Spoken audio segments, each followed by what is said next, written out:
Okay, everybody, we're back, and this is scenario number 3, and it's the search scenario. I've shuffled up some chits and randomly placed them on the middle board. A couple of them are a little easier than others, just to give it a little bit of sense of having to go into terrain that I might not want to. And I've started on the east side of the board at base number 9. So let's just review the scenario here. So locate a lost person. We've done the start, and the to win is first player to move into or through the hex containing the missing counter wins. Our necessities are food. You satisfy current day's needs if you pass through or end movement on a food hex. You may also recover 3 steps on the food index by remaining stationary for the following 2 turns on a food hex. Water. You satisfy current day's needs if you pass through or end movement on a catch, basin, or stream hex. You can also satisfy your current day's needs simply by rolling a 1 or 2 on the die after ending movement on a non-water hex. And you may recover 1 step on the water index by choosing to remain stationary for the following 2 turns on a water hex, including a non-water hex after rolling a 1 or 2. So I think the idea behind that is that if you're going to be going on a search party team, like going on a rescue, chances are you would bring some water of your own. And I guess on a 1 or a 2, you still have water remaining in your canteen so you can take a drink. On a roll of anything else, you're shit out of luck. You don't have any water left. You've drank it all already. That's my feeling on it anyway. Our direction ability chart looks like this, and we'll go through that as we're going. Whoops, sorry about that, bumping the mic. And then our wilderness encounter table is there, and we will look at that closer as the game progresses here. So to start, we're going to see which direction we're going to be moving. So we roll a die, and we've got a 3. On a 3, 4, or a 5 is start in any direction. After moving 1 or more hexes, you may make 1 direction change if desirable. Move as far as possible, subject to movement allowances and terrain restrictions. So for us, that is a 6, and I've bumped. So we'll have a look at our choices here. 1, 2, 3, 4, 5 gets us to there. Because we only have a 6, we can't enter that last hex because it costs us 2, which would give us 1, 2, 3, 4, 5, 6, 7. So that puts that just out of our range. 1, 2, 3, 4, 5. What else is close? We've got a path up here. 1, 2, 3, 4, 5, 6. Doesn't do much for us. 1, 2, 3, 4, 5, 6 doesn't make us to there. Those are our closest food sources. So I guess it's down to a point of how do we want to approach this. I was thinking maybe cutting through here. Although if we're going to do that, we should maybe cut through here and work our way down this trail up and around.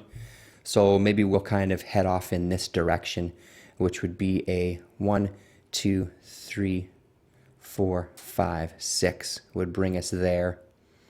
2, 3, 1, 2, 3, 4, 5, 6. I think that's maybe our best option, although 1, 2, 3, 4. 1, 2, 3, 4, 5, 6 maybe is okay because that gets us near the path and there's another path there. So why don't we do that? So start in any direction. After moving 1 or more hexes, you may make 1 direction change if desirable. Why don't we go 1, 2, 3, 4, 5, 6. Gets us right there, close to the entrance of the path through the mountains. Okay, so that taken care of, the next thing we do is we're not on a food or a water source, so we're going to go down 1 on the food index for sure. which looks like that. And then we roll. And if we get a 1 or a 2, which we didn't, if we would have got a 1 or a 2, we would have satisfied our water indexes. So this guy has gone out on a search and realized, oh shit, I forgot my water at home. So he drops on the water index as well, right there. And then the final thing that we'll do, so we'll do it as I played before, natural hazards first, then animal, then personal. So on the natural hazards table, we roll a 3, and a 3 is remain stationary for 1 turn. So you can see how that will affect things right out of the way. The randomness of some of these is kind of what makes the game. So this next turn we can't move, which means at the end of that movement, we now have to, we're not on a food hex, so we go down 1 on the food hex. We'll roll our die again, and we've got a 5, which makes sense. We still don't have water. And now we've passed our first 1 life level index right there.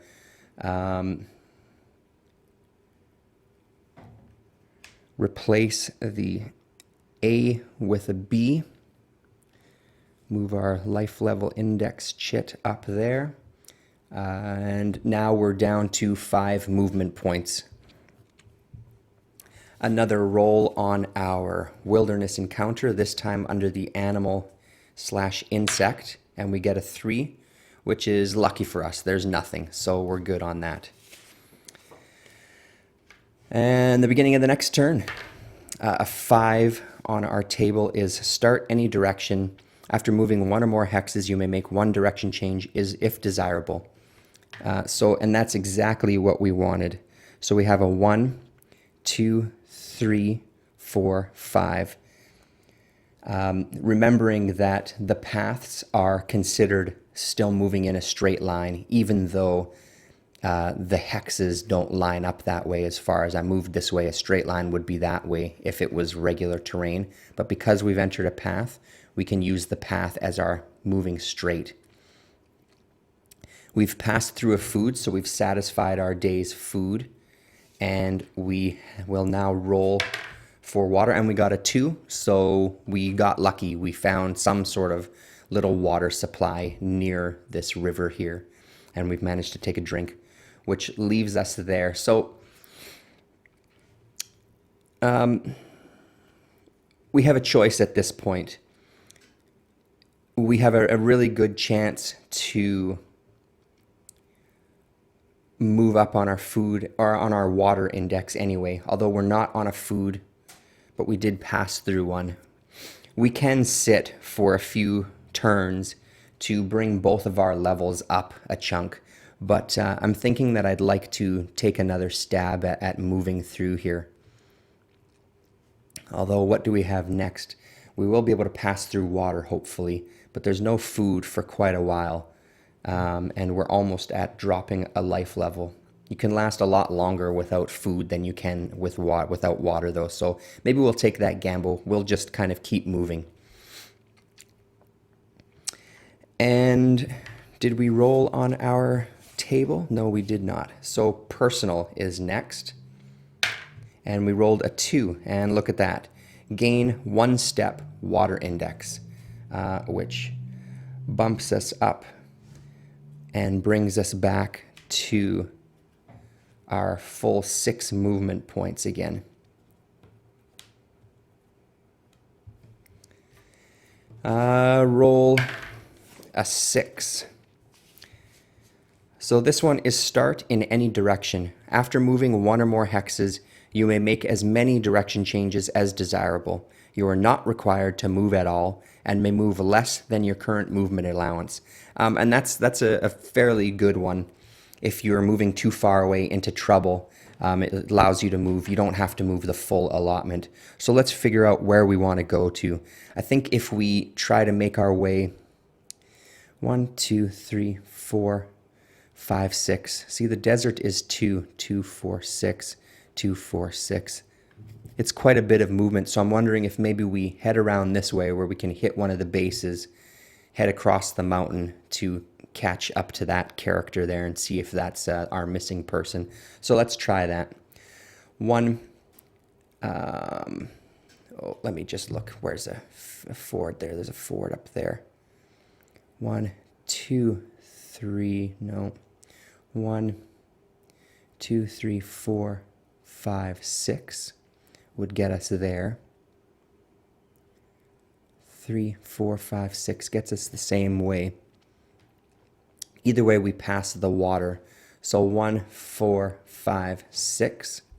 And I counted that as 3, as we're supposed to for our river right there. If I could have made it to the ford, actually, I guess I could go 1, 2, 3, 4, 5, 6. Gain that 1 extra hex is probably a benefit in this case. So 1, 2, 3, 4, 5, 6 gets us right there. And again, because it was a path and because it was a ford, that's why we were able to count this as a 1 hex and this as a 1 to gain us that extra movement there, bringing us that much closer to our cabin. So we've passed 1 water supply, so we don't need to roll the die or worry about moving that. Unfortunately, we did not pass through food, so that brings our food index down 1. And then we're back to rolling on the wilderness encounter table. This time under natural hazards, it's a 6 and nothing there for us. I'll kind of play a couple of turns till we get to one of the chits here so you can just see up to then. But I think you kind of get the sense of how the game works. It's just a lot of die rolling. It's some planning as far as where you're going to move to, where your nearest food sources are, what kind of path you're going to take. I like I said, I enjoyed it. It may seem a little dull to some people, which is, I think, kind of been the general sense of things when I've done some reading on it. But I find it a very cool idea. So number 5, start in any direction after moving 1 or more hexes. Make 1 direction change if desirable. So let's see what that does to us. So a 2, 3, 4, 5, 6. So on this one, we have to move all of our terrain, but it passes us through those bases. And as I've said before, I'm counting the bases as both a food and a water supply. So why don't we do that? 2, 4, 5, 6. And that satisfies our needs for both. So we don't have to roll the die for water. We don't have to take any drops, which is great, bringing us closer to our first chit to pull. Wilderness encounter. I believe we're on animal insect, right? A 3 on that is nothing again, so nothing happens to us there. And we move on to the next turn, 5, so same thing as before. Move in a direct line and then make 1 movement change if you would like to. What do we have? 2, 4, 6. We could end up there. There's no path. There's no path through the mountains here. 2, 4, and that is, so that would get us there. 3, 5 would get us right there on the next turn. 2, 4, 6 would get us right there though. 2, 3, 4, 5. And that's not bad ending on that one, because maybe we can bump up our life levels here. So why don't we go 2, 4, 6 to that cabin in the woods. And we've met our requirements, so neither of those drop. We'll roll on our personal table here and see what happens to us. 2, gain 1 step water index. So that solves that problem. I was going to sit on this space just to get that water index up a little bit more, but I don't think we'll bother. I think we'll just keep trucking along since we're very close here. It's a 1 this time. There we go. So start in any direction, but you must move in a straight line only. No direction change permitted as far as possible. So that works out perfectly for us because that's what we were going to do. So 2 and a 3 is 5. We can only go there. We can't enter the final hex because it costs us 2 and we only have 1 movement left. Great. We have not run across any water. We have not run across any food. And we drop to our B, which is a 5. Keep track of everything down here. There we are there. Oh, sorry, I should have rolled on the water index. Let's do that. We've lost one food anyway. Water, look at that. We do have one, so we stay right where we are. The natural hazards is a 3. Remain stationary for 1 turn. And that's this turn. We did roll a 1 previously, so we're still okay on the water, but our food does drop another 1. And then we roll on the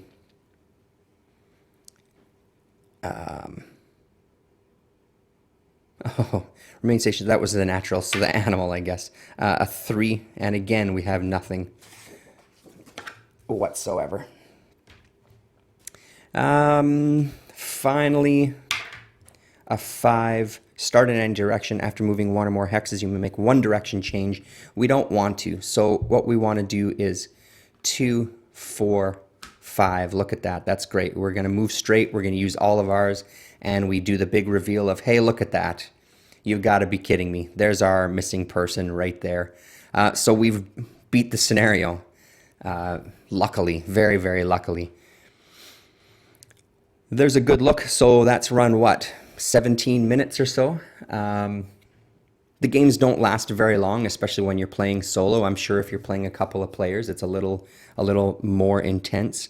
But that gives you, I think, a really good look at how the game plays and what kind of things can happen to you. And again, not to beat a dead horse about it though, but I think part of a big part of Callendale's frustrations was this whole collecting food and water, and the fact that he was playing it as you have to end up in the hex with a food or water to be able to gain that. So he was dying really, really quickly in every single scenario.